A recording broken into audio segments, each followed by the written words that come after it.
세상에 떠도는 기묘한 괴담들. 첫 번째 이야기, 할머니가 썼던 저주의 일기. 나는 할머니를 무척 좋아해서 어릴 때부터 늘 할머니에게 응석을 부리곤 했다. 아버지는 불의의 사고로 내가 어릴 때 일찍 세상을 떠나셨다. 할아버지마저 먼저 보내셨던 할머니는 유일한 혈육인 나를 무척 사랑해 주셨다. 하지만 어머니는 할머니와 사이가 그다지 좋지 않았던지 할머니 댁에 갈 때면 언제나 나 혼자 갈 뿐 어머니는 함께 오지 않았다.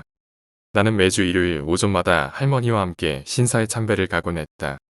할머니는 몹시 신앙이 깊었기에 비가 오는 날이라도 참배는 반드시 가셨다. 아버지가 세상을 떠난 후부터 단 한 번도 빠짐없이 매주 일요일마다 신사를 찾았다고 한다. 할머니의 따뜻한 손을 잡는 것이 무척 기분 좋아서 나는 참배 가는 것을 좋아했었다. 신사에 도착하면 할머니는 언제나 손을 모으고 조용히 고개를 숙였다. 그리고 대단히 오랫동안 눈을 감고 기도를 올렸다. 나는 언제나 단순한 소원만을 빌고 할머니의 진지한 옆얼굴을 바라보곤 했다. 할머니의 기도가 끝나면 뭘 빌었는지 물었지만 할머니는 싱긋 웃을 뿐 한 번도 대답해 주지 않았다. 그래서 나는 별 신경을 쓰지 않았다. 그저 언제나 돌아오는 길에 할머니가 사주시던 아이스크림을 기대하며 할머니와 이야기를 하며 돌아오곤 했다. 그러는 한편 나는 어릴 적부터 영능력이 강하다고 할까 계속해서 나쁜 영에 의해 괴롭힘을 당하곤 했다. 매일 가위에 눌리다 보니 도저히 잠을 잘 수가 없어 불면증에 시달리곤 했다. 자고 있는 와중에도 누군가 다리를 만지는 것이 느껴지거나 뱃속에서 바늘로 쿡쿡 찌르는 것 같은 느낌이 드는 등 점점 괴롭힘도 심해져 갔다. 어머니와 함께 영능력자라는 사람을 몇 번 만나보기도 했지만 무슨 일을 해도 소용이 없는 데다 돈도 엄청나게 들어서 나도 체념하고 그저 괴로워하고 있을 뿐이었다. 중학교 3학년이 될 무렵에는 그 정도가 점차 심해져 교통사고도 여러 번 당하고 매일 밤마다 가위에 눌리곤 했다. 거기에 귀신 때문인지 환각마저 보이기 시작해 학교에도 못 나갈 지경이었다. 할머니는 집에 혼자 있는 내가 걱정되셨는지 어머니가 회사에 가면 언제나 집에 와서 내 손을 꼭 잡아주셨다. 그나마 할머니와 함께 있는 시간만이 내게는 유일하게 안식을 취할 수 있는 순간이었다. 어머니는 일 때문에 집에 돌아오는 게 늦어서 그다지 이야기도 잘 나누지 못했다. 그 사이 나는 거식증에 걸려 매일 구토를 하다가도 과식증에 걸리기도 하는 등 몸 상태와 정신이 모두 불안정한 상태였다. 자살 시도도 몇 번이나 했었다. 하지만 그때마다 실패해서 사는 게 너무나도 괴로운데 정작 죽지도 못하는 최악의 상태에 빠져 있을 뿐이었다. 그 탓에 언제나 할머니와 함께하던 참배도 하지 못했다. 그리고 내가 중학교를 졸업하자마자 나의 유일한 버팀목이었던 할머니가 세상을 떠났다.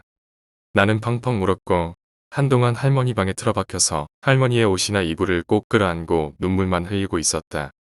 하지만 그 와중에도 어머니는 평소처럼 태연하게 회사에 출근을 했다. 솔직히 어머니 덕분에 먹고 살고는 있지만 그런 모습에 화가 치밀었다. 그리고 할머니가 돌아가신 지 2주 정도 지났을까. 점차 내 주변에서 나쁜 영에 의한 괴롭힘들이 사라지기 시작했다. 내게 딱 4명만 있던 친구 중 한 명은 전화로 내가 가지고 있던 아픔들을 할머니가 모두 가지고 천국으로 가신 걸 거야 라고 말했다. 그 이야기를 듣고 나는 또 눈물을 참을 수 없었다. 1년 정도 지나자 나는 완전히 괴롭힘에서 해방되었다. 제대로 학교도 다닐 수 있게 되었고 아르바이트도 하면서 친구들과 즐거운 나날을 보내고 있었다. 그러던 와중에 할머니가 사시던 집을 팔게 되었다. 짐을 정리하기 위해 나는 오랜만에 할머니 댁을 찾았다. 이제 할머니에 대한 그리움도 조금씩 옅어지고 있고 매일 무덤을 찾아 할머니와 이야기를 나누던 무렵이었다. 서랍 안을 정리하고 있는데 보자기에 쌓인 할머니의 낡은 일기장이 몇 권 나왔다. 그것은 매주 일요일마다 쓴 것이었다. 일기를 읽고 나서 나는 정신을 잃을 것만 같았다. 처음으로 일기가 써진 날은 아버지가 돌아가신 날이었다. 그때까지 나는 아버지의 죽음이 사고로 인한 것이라고 알고 있었지만 실은 자살이었다고 일기에 적혀 있었다. 원인은 어머니의 바람이었다고 한다. 충격이었고 눈물이 나왔다. 하지만 다음 페이지를 보았을 때 순간적으로 온몸에 소름이 돋았다. 거기에는 나를 향한 할머니의 증오가 고스란히 담겨 있던 것이다. 그것도 처음부터 끝까지 전부 다였다. 나는 어머니가 바람피운 상대의 딸이라는 문장부터 시작해서 죽이고 싶다던가 죽어버렸으면 좋겠다는 등 내가 알고 있던 할머니와 같은 사람이라고는 도저히 믿을 수 없는 이야기들이 적혀 있었다. 언제나 신사에 갈 때면 내가 괴로워하며 죽기만을 신사에서 빌고 있었다는 것이다. 그렇게나 긴 세월 동안 매주마다 천천히 바로 옆에 있는 어린 내가 저주받아 죽기만을 바라고 있었던 것이다. 할머니의 염원이 통했던 것인지 나는 무척 괴로웠다. 그리고 할머니도 괴로워하며 세상을 떠났다. 일기는 그 자리에서 태워버렸다. 긴 세월이 흐른 지금도 차마 잊을 수 없는 일이다. 두 번째 이야기, 병실. 나는 간호시설에서 일하고 있다. 한 달 전쯤 정신질환으로 진단된 할머니가 입소했다. 할머니라고는 해도 아직 60대 후반이신데다 정정해 보여서 딱히 문제가 있는 사람 같지는 않았다. 대답도 확실하게 하셔서 다른 직원도 정신질환이 있는 것 같지는 않다고 이야기할 정도였다. 그분이 입소한 것은 오전 중이었고 오후까지는 별 다른 일이 없었다. 마침 그날 나는 야근이었다. 새벽 2시쯤 너스콜이 울려서 찾아가 봤더니 미안합니다. 잘못 눌렀어요. 라고 말하셨다. 용변을 볼 때는 다른 사람의 도움이 필요한 분이라 그것 때문인가 싶었지만 아니란 말에 그냥 병실을 나왔다. 그런데 10초도 지나지 않아 다시 너스콜이 울렸다. 우연히 근처를 지나가던 다른 직원이 찾아갔지만 나도 아직 근처에 있었기에 이야기가 들려왔다. 나는 복도에 있고 문은 닫혀 있다. 한밤중이라 고요하기에 방 앞에 서 있으면 아내 대화가 들려온다. 무슨 일이신가요? 아까 오셨던 분은 남자분이신가요? 아, A씨요. 네, 맞습니다. 왜 그러시죠? 여기에는 무서운 게 있네요. 그분, 얼굴이 2개 붙어 있었어요. 네, 예쁜 얼굴의 여자가 있었어요. 그분이 너무 무섭습니다. 눈을 바라보면 잡아먹힐 것 같아요. 무슨 소리세요? A씨는 남자분이신 거려. 헷갈리신 게 아닐까요? 그렇지만 그 여자는 지금도 이 안을 훔쳐보고 있는 거려. 할머니가 갑자기 소리를 질러 깜짝 놀랐다. 우리 시설은 문에 창문이 붙어 있는 것도 아니라 밖에 누가 서 있어도 알 도리가 없다. 안에 있던 직원은 내가 엿듣고 있던 것을 알아차리지 못했던지 이야기가 끝나고 밖으로 나왔을 때 나를 보고 깜짝 놀랐다. 그날 나는 새벽 3시에 퇴근했기 때문에 그 할머니와는 다음날 아침까지 만날 일이 없었다. 그리고 다음날 아침 만난 할머니는 딱히 이상이 없으신 듯 했고 나를 봐도 반응이 없으셨다. 나도 그리 깊게 생각하지 않았지만 이틀 뒤 출근하자 상황이 일변해 있었다. 그 할머니는 그날 밤도 새벽 1시가 넘어서 너스콜을 누른 뒤 방 안에 사람이 있어서 잠을 못 자겠어요. 누가 천장에서 나를 내려다보고 있어. 라고 호소했다는 것이다. 그 후로 한 달이 지났지만 아직도 새벽만 되면 할머니는 너스콜을 누른다. 하지만 내가 갈 때면 언제나 괜찮습니다. 잘못 눌렀어요. 미안해요. 라는 말뿐이다. 다른 직원이 병실에 들어서야만 아까 왔던 여자가 너무 무서워요. 라고 호소하는 것이다. 솔직히 내 입장에서는 딱히 무서울 것은 없는 이야기다. 하지만 나는 본 적도 없는 여자가 나에게 찰싹 달라붙어 있고 그것이 사신 같은 것이라고 생각하면 불안해진다. 그 할머니가 정말로 정신질환이 있는 것인지 아니면 실제로 이상한 것이 보이기 때문에 정신질환으로 진단된 것인지는 모르겠다. 하지만 가능한 한 빨리 새벽에 할머니를 찾아가도 그 여자가 보인다는 소리를 안 들었으면 좋겠다. 세 번째 이야기, 취재. 나는 잡지 에디터로 일하고 있다. 주로 행사 관련 기사나 음식점 소개 관련 기사를 쓰고 있다. 내가 직접 취재를 부탁할 때도 있지만 독자에게 얻은 정보를 바탕으로 취재에 나설 때도 있고 가게 쪽에서 연락을 취해 기사를 내달라고 할 때도 있다. 그런 경우에는 마음이 내키면 취재하러 가는 것이다. 다만 딱히 가게를 정하는데 기준이 있는 것은 아니고 이 가게라면 기사거리가 있을 것 같다는 감에 따라 움직이는 것이 대부분이다. 어느 날 마감이 한창인데 새벽에 일이 끝나 한가해진 터였다. 다들 어딘가로 놀러가거나 취재를 하러 나가서 편집부에는 사람이 거의 없었다. 나는 딱히 어디 갈 곳도 없고 뭐 재미있는 일 없을까 하는 생각에 그날 도착한 독자업서를 읽고 있었다. 그중 봉투 하나에 사진 한 장과 편지가 들어 있었다. 사진에는 그야말로 옛날 가게라는 느낌이 확 나는 오래된 화과자 가게가 찍혀 있었다. 편지지에는 잉크 자국이라고 할까. 쓰고 나서 마르기 전에 손으로 비빈 것 같은 느낌의 더러운 글자로 맛있습니다. 꼭 와주세요라고 써 있을 뿐이었다. 왠지 기분이 나빴지만 한편으로 흥미도 생겼다. 마침 시간도 있겠다. 한번 찾아가 보기로 한 것이다. 와주세요. 라고 써 있는 걸 보면 아마 가게 주인이 직접 보낸 거겠지. 편지 봉투의 주소를 보고 대충 위치를 파악한다. 평소에는 인터넷에서 검색이라도 한번 하고 나가지만 그날따라 귀찮았던 것이다. 가게를 못 찾으면 그냥 드라이브 한샘 치자는 가벼운 기분이었다. 1시간 정도 운전해 목적지 주변까지 도착한 나는 근처 슈퍼에 차를 멈추고 걸어서 가게를 찾기로 했다. 사진을 보면서 몇십 분이 지나도록 터벅터벅 걷는다. 아마 이쯤이다 하고 싶어서 여기저기 둘러보지만 그곳은 그저 한적한 주택가라 화과자집 같은 건 보이지 않았다. 깃길에 있나 싶어 길 옆으로 나와보니 한 채의 빈집이 보인다. 덧문은 닫혀있지만 뜰은 몹시 황폐해져서 잡초투성이다. 누가 봐도 한눈에 패가다 싶은 집이다. 기분이 나빠져서 눈을 돌리는데 문득 위쪽에서 시선이 느껴진다. 깜짝 놀라 그쪽을 바라보자 2층에 방 하나만 덧문이 닫혀있지 않은 창문이 있었다. 설마 사람이 있는 건가 생각하자 기분이 나빠져서 거기서 벗어나기로 했다. 하지만 한동안 주변을 찾아봐도 사진 속의 가게는 역시 찾을 수 없었다. 그대로 걷는 사이 주소와는 꽤 떨어진 상가까지 와버렸다. 나는 근처 슈퍼에 들어가 주스를 사는 김에 가게 주인 할아버지에게 사진을 보여주며 물어봤다. 할아버지는 사진을 보자 의아하다는 얼굴로 한동안 골똘히 생각하다가 생각이 났는지 외쳤다.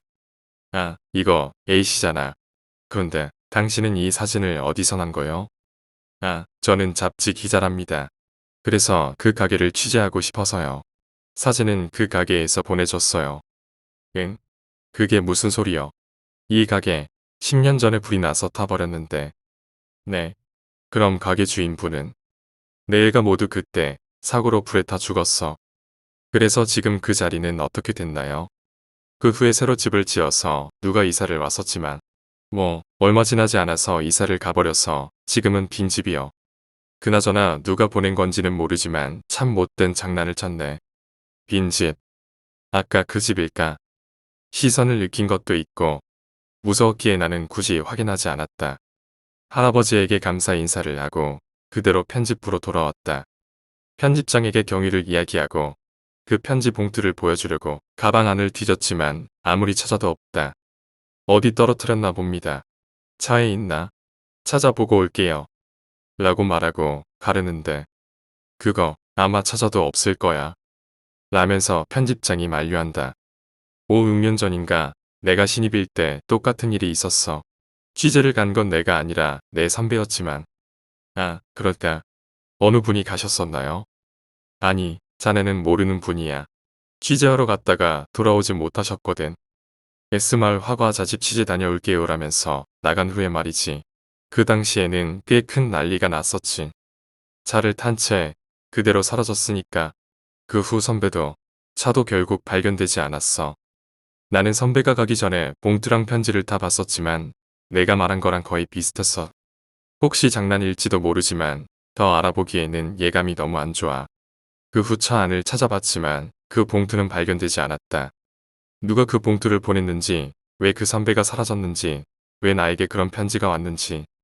아직도 모든 것은 의문투성이다. 그 후로 3년이 지났지만 아직도 독재 엽서를 읽는 것이 두렵다.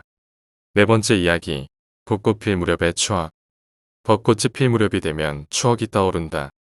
나는 초등학교 때부터 장난꾸러기 친구 3명과 친했고 우리의 우정은 고등학교 때까지 이어졌다.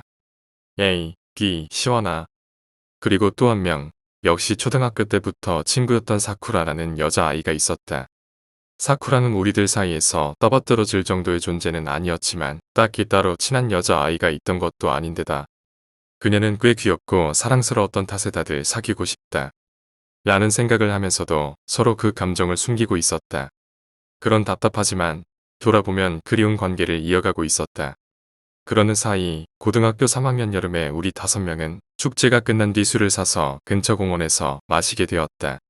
술 기운이 올라서인지 어느덧 화제는 담력시험으로 넘어가 있었다.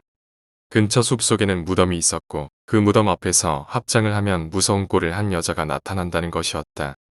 그리고 그 여자를 보면 미쳐버린다는 근거 없는 소문이 도시전설처럼 유행하고 있을 무렵이었다. 그 무렵 우리 사이에서 가장 폼을 잡기 좋아하던 씨가 말했다. 우리끼리 한번 가보자고. 조금 경박한 성격의 비는 어째서인지 기운 없이 그만두자라며 기맞은 강아지 마냥 씨를 바라보았다. 공부도 잘하고 운동신경도 뛰어난 데다 정의감도 강해서 우리 사이에서는 리더 격이었던 A는 가고 싶은 모양이었지만 사쿠라에게 너는 어떻게 할래? 돌아갈까? 라며 걱정하는 모습을 보였다. 나는 사쿠라와 함께 가서 내가 얼마나 용기가 있는지 보여줘서 환심을 사고 싶었다. 아마 당시에는 다들 같은 생각이었을 것이다. 그래서 A의 질문에 고개를 젓는 사쿠라의 모습을 기대하고 있었는지도 모른다. 나도 갈래. 너희들만 가면 혼자 남아서 불안하잖아. 결국 사쿠라도 같이 가기로 해서 우리들은 숲으로 향했다. 거기서 어떤 결말이 우리를 기다리고 있을지는 상상조차 못한 채 숲속을 가로질러 묵묵히 나아간다. 술 기운도 서서히 옅어져 말수가 적어진다. 운 좋게도 사쿠라는 내 옆에서 걷고 있어서 내 셔츠의 소매를 잡고 있었다. 한밤중의 숲속에서 우리는 달빛과 A가 들고 있는 랜턴의 가냘픈 빛만을 의지해야 했다. 하지만 다행인지 불행인지 우리는 겨우 소문의 그 무덤에 도착할 수 있었다. 여기서 합장을 하는 거였나? 씨는 아직 술이 덜 깬 건지 무서움을 애써 참는 것인지 평소에는 보이지 않던 장난스러운 모습으로 무덤에 다가간다. 비는 이미 얼굴이 창백해져서 돌아가자라며 나와 A의 얼굴을 번갈아 보고 있었다. A는 침착하게 냉정을 유지하며 주변을 주의 깊게 살피고 있었다. 사쿠라는 변함없이 내 소매를 잡고 있었지만 겁에 질린 탓인지 셔츠가 뜯어질 것 같이 꽉 잡은 손도 가늘게 떨리고 있었다. 그리고 그때 비가 끔찍한 비명을 질렀다. 순간 우리는 공포와 긴장의 극에 달해 토끼처럼 도망치기 시작했다. 누가 어떻게 도망쳤는지 어디를 어떻게 달렸는지조차 기억나지 않는다. 다만 그저 어두운 구름에 휩싸인 채 주변은 돌아볼 생각도 못하고 그저 달렸다. 그렇게 한참을 달려 나는 겨우 숲에서 빠져나올 수 있었다. 공원에 돌아와 망연자실해 있자 잠시 뒤 A가 나타났다. 다른 녀석들은 B랑 C랑 사쿠라는 어디 갔어? 같이 안 온 거야? A에게 추궁당한 나는 혼자 도망친 것을 후회하면서 못 봤다고 대답했다. A는 혀를 차고 함께 찾으러 가자고 나에게 말했다. 하지만 아무리 A라도 무서웠던 것인지 도망치는 와중에 랜턴을 떨어뜨리고 왔다는 것이었다. 결국 공원에서 가장집이 가까웠던 내가 랜턴을 가지고 와서 다시 숲으로 들어가게 되었다. 집에서 랜턴을 가지고 공원에 돌아왔을 때는 시도 간신히 공원에 도착해 있었다. 시도 나처럼 비와 사쿠라의 모습을 보지 못한 것 같았다. 게다가 다시 숲속으로 들어가는 것도 싫다는 것이었다. 장난하냐? 애초에 거기 가자고 한 건 너였잖아. A는 C에게 잔뜩 화를 냈다. C는 난처하다는 듯 미안해 내가 잘못해서라고 계속 사과했다. 그렇지만 난 봤단 말이야. 여자 같은 그림자가 무덤 뒤에서 나오려고 했어. 평소에는 짓궂게 우리를 비웃던 C의 모습은 온데간데 없고 당장 울 것 같은 표정을 짓고 있었다. 여자가 얼굴을 들려는 순간 B가 소리를 질러서 너무 무서웠어. 그 이야기를 듣자 나도 아까 전의 광경이 떠올라 다시 숲속으로 들어가는 것이 무서워졌다. 다시 숲에 들어가기를 거부하는 C. 가서 친구들을 찾아야 한다는 A. 이쪽도 저쪽도 아닌 애매한 나. 세 명이 의견의 합의를 보지를 못하고 교착 상태에 빠졌을 무렵 숲속에서 흙투성이가 된 B가 터벅터벅 걸어왔다. 숨을 거칠게 몰아쉬고 티셔츠는 찢어진 데다 여기저기서 피가 흐르고 있었다. 우리는 괜찮냐며 달려가서 사쿠라는 이라고 B에게 물었다. B는 울면서 모르겠다고 대답할 뿐이었다. 우리는 각자의 부모님에게 사정을 이야기했고 경찰에 신고했다. 그날 밤은 동네 사람들이 총출동해서 사쿠라의 행방을 찾았지만 사쿠라는 찾을 수 없었다. 문제의 무덤 주변을 중점적으로 수색했지만 단서 하나 발견되지 않았다. 그 후 몇 주간에 걸쳐 수색은 계속되었지만 사쿠라는 나타나지 않았다. 우리는 자발적으로 매일 숲에 모여서 사쿠라를 찾았다. 일주일 정도 지나자 어느 정도 마음의 각오는 하기 시작했지만 그래도 우리는 사쿠라의 시체를 찾는 게 아니라 사쿠라를 찾는 거야. 라고 자신을 타이르며 계속 찾았다. 결국 사쿠라가 발견된 것은 다음 해 봄 벚꽃이 필 무렵에서였다. 사쿠라는 숲의 출구 부근에서 뼈만 남은 채 발견되었다. 옷과 소지품을 확인한 결과 사쿠라라는 것을 알 수 있었다. 숲속은 빠짐없이 찾았는데 왜 진작 찾아내지 못했을까? 우리는 자책하면서 장례식에 참석했다. 사쿠라의 부모님은 우리를 전혀 탓하지 않고 딸의 친한 친구로서 대해주셨다. 그것이 얼마나 괴롭고 어려운 일일지 당시 우리도 아플 만큼 느끼고 있었다. A가 사쿠라의 부모님에게 조용히 고개를 숙이고 우리는 사전에 같이 정했던 부탁을 했다. 혹시 사쿠라의 뼈 조각을 나눠주실 수 있으십니까? 사쿠라의 부모님은 어안이 벙벙해져서 A를 바라본다. 5명이 늘 같이 놀던 공원 벚꽃나무 아래에 사쿠라를 묻어주고 싶습니다. 내가 말을 이었다. 너희 기분은 알겠지만 납골묘를 관리할 스님과 상의해봐야 할 것 같은데. 부모님이 당황해하자 옆에서 듣고 있던 주지 스님이 가족만 허락한다면 저희는 상관없습니다. 라고 허락해 주셨다. 우리는 장례식이 끝난 뒤 울면서 사쿠라의 일부를 활짝 핀 벚꽃나무 아래에 묻었다. 그 후 우리들은 진학, 취직 등 각자 다른 길을 걸었다. 나와 A는 대학에 갔고 B는 백수로 남았고 C는 취직을 했다. 서로 바쁜 나날을 보내는 와중에 점차 사쿠라의 비참한 죽음은 마음속에서 잊혀져 갔다. 그래도 무언가 기념할 만한 날에는 공원을 찾아 그 벚꽃나무 아래에 앉아서 사쿠라를 생각하며 말을 걸기도 했다. 제멋대로기는 해도 사쿠라와의 아름다운 추억만을 생각하곤 했다. 그리고 다음에 성인의 날.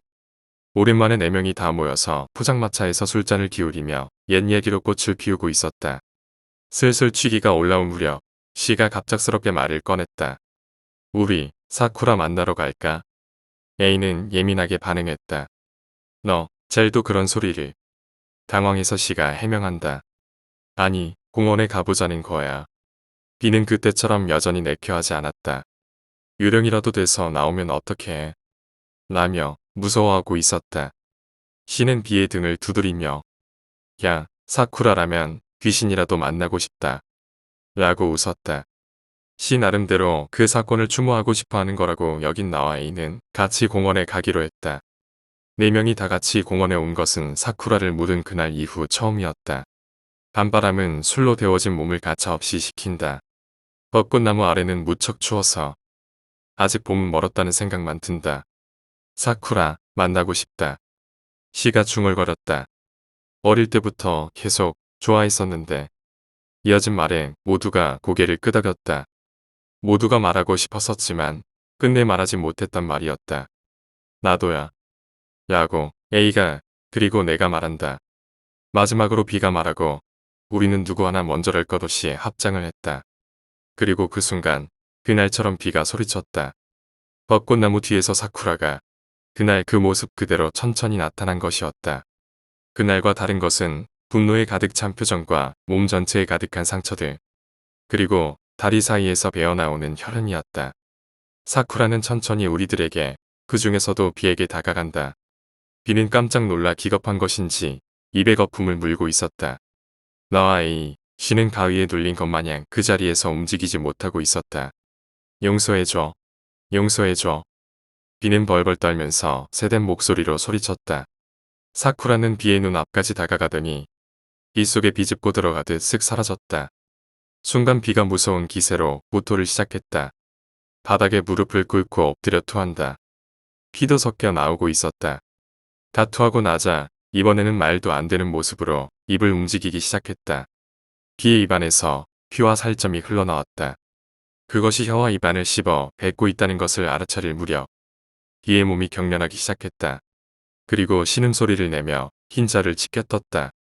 간신히 B의 곁으로 달려간 우리 머리 위에서 미안해라는 목소리가 들렸다. 올려다본 곳에는 아름다웠던 모습 그대로의 사쿠라가 있었다. 사쿠라는 희미하게 눈물을 머금은 채 이내 사라졌다. 사쿠라, 가지마. A가 소리쳤다. C는 쓰러져 있는 B에게 달려가 정신을 잃은 B를 후려갈겼다. 내가 왜 그런 짓을. C는 울면서 B를 계속 때렸다. 나는 그것을 말릴 수조차 없었다. B는 그 후 구급차로 후송되어 어떻게 목숨은 건졌지만 입안과 내장에 심각한 손상을 입었고 광대뼈도 부러져 있었다. 무엇보다도 정신에 이상이 있었기 때문에 상처가 회복된 후에도 정신병원에 입원하게 되었다. C는 B가 입은 상처의 책임을 모두 지게 되어 상해죄로 체포되었지만 시중에 일어난 가벼운 싸움으로 취급되어 벌금형으로 끝났다. 봄이 되고 나와 A는 다시 공원을 찾았다. 사쿠라는 무사히 천국에 갈 수 있었을까? 그런 생각을 하고 있자 뒤에서 A가 말했다. 사쿠라는 강했어. 그날 무덤 뒤에서 여자가 나왔을 때 나도 무서워서 도망치고 말았지만 그 와중에 문득 뒤를 돌아봤다가 봤거든. 사쿠라가 뒤늦게 겁에 질려 도망치던 B를 기다리고 있던 걸. 그런데도 B 그 자식은 사쿠라를. A의 목소리에는 뭐라 말할 수 없는 슬픔과 허무함이 배어 있었다. 나는 벚꽃나무에 손을 모아 빌었다. 부디 사쿠라가 천국에서는 행복하기를. 해마다 벚꽃이 필 무렵이면 환하게 웃던 사쿠라의 모습이 생각나 나도 모르게 눈물이 흐른다. 5번째 이야기. 택시 강도. MC는 신주쿠에서 지하철로 1시간 정도 걸리는 곳에 살고 있다. 그날은 토요일이었지만 밀린 업무를 끝내기 위해 출근했던 터였다. 마침내 기나긴 프로젝트를 다 해치웠기에 기념으로 동료들과 밤 늦도록 술을 마시고 돌아오는 길이었다. MC 회사 근처 역 앞에는 평소에도 택시가 잘 안 다녀서 밤이 늦으면 택시를 잡으려고 기다리는 사람들이 길게 줄을 서곤 했다. 평소에는 버스를 타고 집에 가지만 요 일주일 새에는 야근 때문에 어쩔 수 없이 매일 택시를 타고 있었다. 지금쯤 가면 야근 끝나고 온 사람들 때문에 줄이 엄청 길겠다 싶어 각오를 하고 역 앞으로 나섰지만 웬일인지 택시를 기다리는 사람이 없다. 그저 중년 여성 한 명이 서 있을 뿐이다. 아, 그렇구나. 오늘은 토요일이었지.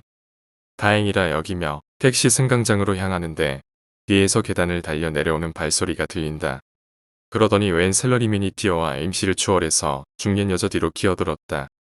MC는 어안이 벙벙한과 동시에 조금 화가 났지만 어차피 그래봐야 2명뿐인데다 조금만 기다리면 될 것 같다는 생각에 군소리 없이 남자 뒤로 가 줄을 섰다. 그러자 곧장 택시 한 대가 나타나 중년 여자를 태우고 간다. 좋아, 이제 한 명만 더 가면 내 차례야. 첫 택시가 가고 15분쯤 지났을 무렵 뒤에서 역 계단 셔터가 큰 소리를 내며 닫혔다. 뒤를 돌아보니 역무원이 점검을 마치고 안으로 들어가고 있었다. 내가 택시를 기다리는 사이 전기가 나가면 어쩌지? 역무원도 퇴근해버리나? 걱정이 된 MC가 휴대폰으로 집에 전화를 하는 동안 택시 전조등이 보였다. 도착한 택시에 샐러리맨이 탄다. 점점 멀어져가는 택시를 보며 문득 MC는 생각했다. 이 택시가 오는 데까지 20분 정도가 걸렸다. 평소보다 훨씬 대기 시간이 긴 것이다. 마침 첫 번째 택시도 검은색이었고 지금 것도 검은색이다. 휴일 밤이라 택시를 한 대만 운영하고 있는 걸까? 그런 생각을 하며 다시 20분쯤 기다리자 택시가 왔다. 이번에도 검은색이다. 역시 한 대가 계속 오가고 있는 것이다. MC는 택시에 올렸다 행선지를 말했다. A마을까지 가주세요. K중공업에서 내려주시면 돼요. K중공업은 MC 집 근처에 있는 유명한 기업의 하치장이었다. MC의 집은 작은 용수로 건너 시골길에 있어서 차가 들어갈 수 없었다. 늦은 시간이 돼 고생이 많으시구만. 뭐 야근이라도 하셨어. 택시기사가 말을 걸어왔지만 MC는 너무 피곤해서 내하고 대충 대답만 했다. 어느덧 하치장이 가까워져서 지갑에서 돈을 꺼내려는데 다시 기사가 말을 건다. 손님, 혹시 여기서 일하시나? 쓸데없이 참견이다. 무슨 말이 하고 싶은 걸까? 아니요, 아닌데요. 라고 짜증 섞인 목소리로 답하자 어째서인지 택시는 하치장을 지나쳐간다. 깜짝 놀란 MC가 아, 여기서 내려주세요. 라고 말했지만 기사는 대답이 없다. 아저씨, 여기서 내려달라고요. 화도 나고 무섭기도 해서 MC가 소리를 치자 택시기사는 손님, 화요일에도 이 택시 타지 않았어? 라고 물었다. 그 와중에도 택시는 계속 달려가고 있었다. 확실히 이번 주는 계속 야근을 한 탓에 매일 밤마다 택시를 탔었다. 하지만 그게 뭐 어떻다는 거지? 도대체 역무를 알 수 없어서 MC는 뭐라 대답도 할 수 없었다. 그렇게 2, 3분 정도 지났을까? 도로변에 편의점 간판이 보이자 택시는 그곳 주차장으로 들어섰다. 택시를 멈춘 뒤 운전기사는 뒤를 돌아보며 말했다. 미안합니다, 손님. 그렇지만 그게 다 이유가 있으니까 그런 거요. 운전기사는 명함을 꺼내 MC에게 건넸다. 여기 우리 회사 번호가 있으니까 혹시 불만이 있으면 전화해서 말해도 상관없어. 그리고는 사정을 설명하기 시작했다. MC가 화요일에 탔던 것은 바로 이 택시였다. 택시 기사도 처음에는 기억하지 못했지만 K중공업이라는 이름을 듣고 생각이 났다고 한다. 실은 손님이 타기 전에 어떤 남자를 태웠었거든. MC 앞에서 새치기를 해 택시를 탔던 그 셀러리맨이다. 그 남자도 K중공업에서 내리지 뭐람. 택시 안에서 남자는 계속 휴대폰으로 전화를 하고 있었다고 한다. 조금 있으면 도착할 거야 하던지 20분 정도 기다려야 되라고 이야기하고 있었다는 것이다. 그러고 보니 택시기사가 난데없이 야근이 어떻다느니 K중공업이 어떻다느니 했던 것이 생각났지만 그렇다고 해서 왜 여기까지 온 것인지는 알 수가 없다. MC가 그것을 묻자 택시기사는 이렇게 대답했다. 손님은 K중공업에 다니는 분도 아닌 것 같고 화요일에도 이 택시를 탔었잖아. 뭐 나도 처음에는 그냥 그 남자가 좀 이상한 손님이려니 했지. 하지만 K중공업은 불이 다 꺼져 있어서 인기척은 전혀 보이지 않았다는 것이다. 그 모습의 남자가 적어도 여기 사원은 아닐 것이라는데 생각이 미쳤다고 한다. 그런데 문득 차를 돌려 역으로 돌아가려는데 반대편 차선에 승합차 한 대가 멈춰 있는 것이 눈에 들어왔다. 4명 정도 타고 있었던 것 같아요. 그런데 그 사람들이 내 차 라이트가 비치니까 모두 고개를 푹 수그려서 숨더란 말이지. 이상하잖아. 게다가 그 차 운전석에 있던 건 틀림없이 아까 내 차에서 내린 그 남자였다니까. 그걸 보니까 나도 등골이 다 오싹해지더라고. 순간 MC는 아까 택시를 기다리며 어머니에게 했던 전화 내용이 떠올라 온몸에 소름이 끼쳤다. 응, 지금 여기야. 택시 타려고 K중공업에서 내리면 되지 뭐.